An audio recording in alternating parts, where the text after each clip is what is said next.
Students, welcome back to my channel.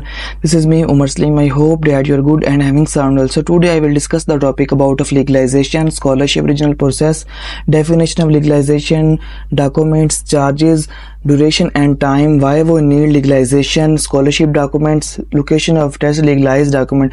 So इस video के अंदर हम इन तमाम पॉइंट्स को क्लियर आउट करेंगे.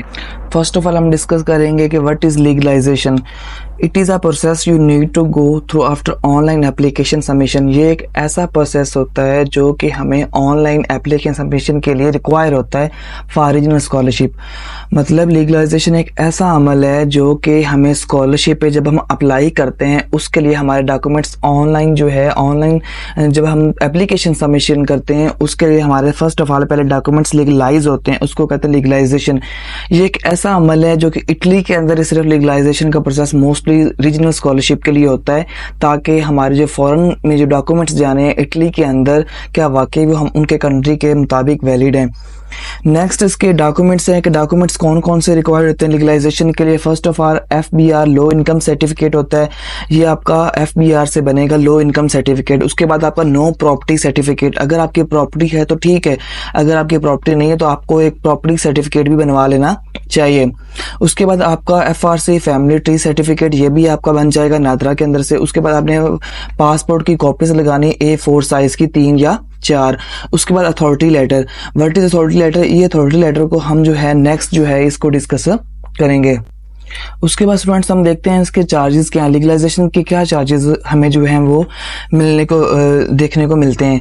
The charges for legalization is 150 euro to 200 euro. मतलब जो लीगलाइजेशन का चार्जेस है बेसिकली वो 150 यूरो टू 200 यूरो जो हमें पड़ जाते हैं. उसके बाद ड्यूरेशन है, इसका ड्यूरेशन कितना होता है लीगलाइजेशन का, जो बेसिकली 3 to 4 वीक्स जो हैं वो पाकिस्तान से जाने में लगते हैं या 2 to 3 वीक्स, और इटली के अंदर जाके जो है 1 डे के अंदर ही वो आपके डॉक्यूमेंट्स वो लीगलाइजेशन हो जाते हैं. उसके बाद आता है attestation of documents for legalisation. कौन कौन से जो डॉक्यूमेंट्स हैं वो अटेस्टेशन होने चाहिए लीगलाइजेशन डॉक्यूमेंट्स के लिए. फर्स्ट ऑफ ऑल आपका फैमिली ट्री सर्टिफिकेट जिसे हम FRC भी कहते हैं, आपका लो इनकम सर्टिफिकेट, आपकी नो प्रॉपर्टी सर्टिफिकेट और A4 साइज पासपोर्ट की कॉपीज आपने 2 या 3 लगा लेनी है. सिंपल ये अपने डॉक्यूमेंट्स जो हैं अपने लगाने. नेक्स्ट वाई वो नीड लीगलाइजेशन. हमें लीगलाइजेशन की जरूरत क्यों पड़ती है? Basically apply for regional scholarship. हमें जब हम रीजनल स्कॉलरशिप के लिए अप्लाई करते हैं हमें तब उसकी जरूरत पड़ती है. The documents are valid in country, ताकि हमारे जो डॉक्यूमेंट्स जो हमने इटली में ऑनलाइन सबमिशन सेंड किए थे क्या वाकई वो वैलिड हैं. It is necessary process in different region. ये हर रीजन के अंदर जो है वो एक बेसिकली ज़रूरी प्रोसेस है. कुछ जो यूनिवर्सिटीज़ होती हैं उनके अंदर तो बेसिकली ये बहुत ही नेसेसरी प्रोसेस है, जिस तरह university of Bologna, university of पिसा, यूनिवर्सिटी ऑफ मिलानो बिकोका. ये 3 जो है मेरे माइंड में भी है क्योंकि ये 3 जो यूनिवर्सिटीज़ हैं ये मोस्टली ज़रूर रिक्वायर्ड करती हैं, तब आपको रीजनल स्कॉलरशिप देती हैं. नेक्स्ट हमने पीछे देखा था कि what is authority letter, why वो यूज़ अथॉरिटी लेटर. हम अथॉरिटी लेटर क्यों यूज़ करते हैं? Basically this is a kind of proof. ये एक हमारे लिए सबूत होता है, ये एक सबूत की एक किस्म है. And we give it a person how is living in Italy.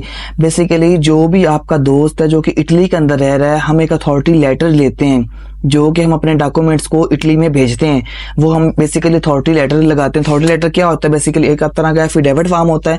आपने एफिडेविट फॉर्म में लेना है और आपने लिखना है मैं फलां जो हूँ, मैं बेसिकली अपने डॉक्यूमेंट्स जो हैं इस बंदे को दे रहा हूँ इटली में जो कि ऑलरेडी स्टडी कर रहा है और ये मेरे डॉक्यूमेंट्स को लीगलाइज करवाएगा. ये आपने ऑलरेडी जो है मुफा से इसको टेस्टेड करवा लेना है. नेक्स्ट अगर जब आपके डॉक्यूमेंट्स जो है वो इटली के अंदर पहुंच जाएंगे, वो टेस्टेड कहाँ से होंगे? वो रोम से होंगे, जहाँ पे रोम और मिलान. रोम में जो है बेसिकली एम्बेसी है पाकिस्तान की और मिलान में जो है वो कॉन्सुलेट है. यूनिवर्सिटी ऑफ मिलान जो कि बहुत ज़्यादा जो है मोस्ट फेमस यूनिवर्सिटी है और वहाँ पे एक सिटी भी है मिलान, वहाँ पे कॉन्सुलेट वगैरह है. वहाँ से आपके रोम एम्बेसी के अंदर से जो है आपके डॉक्यूमेंट्स को जो है वो लीगलाइज कर दिया जाएगा. अब हम मैप की मदद से समझते हैं कि डॉक्यूमेंट्स क्या क्या जो है वो किस तरह जाने हैं. फॉर एग्जाम्पल आप बैठे हुए पाकिस्तान में, आपने डॉक्यूमेंट्स भेजे हैं अपने इटली के अंदर, आपने अपने डॉक्यूमेंट्स इटली भेज दिए. अब वो बंदा लेके गया है एम्बेसी के अंदर, जो इटली बैठा हुआ बंदा था, ठीक हो गया। आपने कोरियर के थ्रू डॉक्यूमेंट्स भेज दिए हैं इटली में। अब इटली एक जो बंदा बैठा हुआ है उसने क्या किया है, उसने जो अपने डॉक्यूमेंट्स रोम एम्बेसी के अंदर भेज दिए हैं। अब रोम एम्बेसी के अंदर वो गया, बेसिकली जब वो गया उसने अपने सारे डॉक्यूमेंट्स जो हैं आपके लीगलाइज वगैरह करवा के आपको वापस भेज दिए। और इटली जो एम्बेसी इस्लामाबाद में है वो डॉक्यूमेंट्स लीगलाइज नहीं करती। ये आपने बात याद रखनी, आप पाकिस्तान से डायरेक्ट इटालियन एम्बेसी इस्लामाबाद के अंदर अपने डॉक्यूमेंट्स को लीगलाइज नहीं करवा सकते किसी भी सूरत में। अगर आपका कोई भी क्वेश्चन हो तो आप मुझे जो है कमेंट्स के अंदर से पूछ सकते हैं। मैं आपको जिस तरह हो सका मैं आपको बिल्कुल रिप्लाई करने की कोशिश करूंगा। Thank you.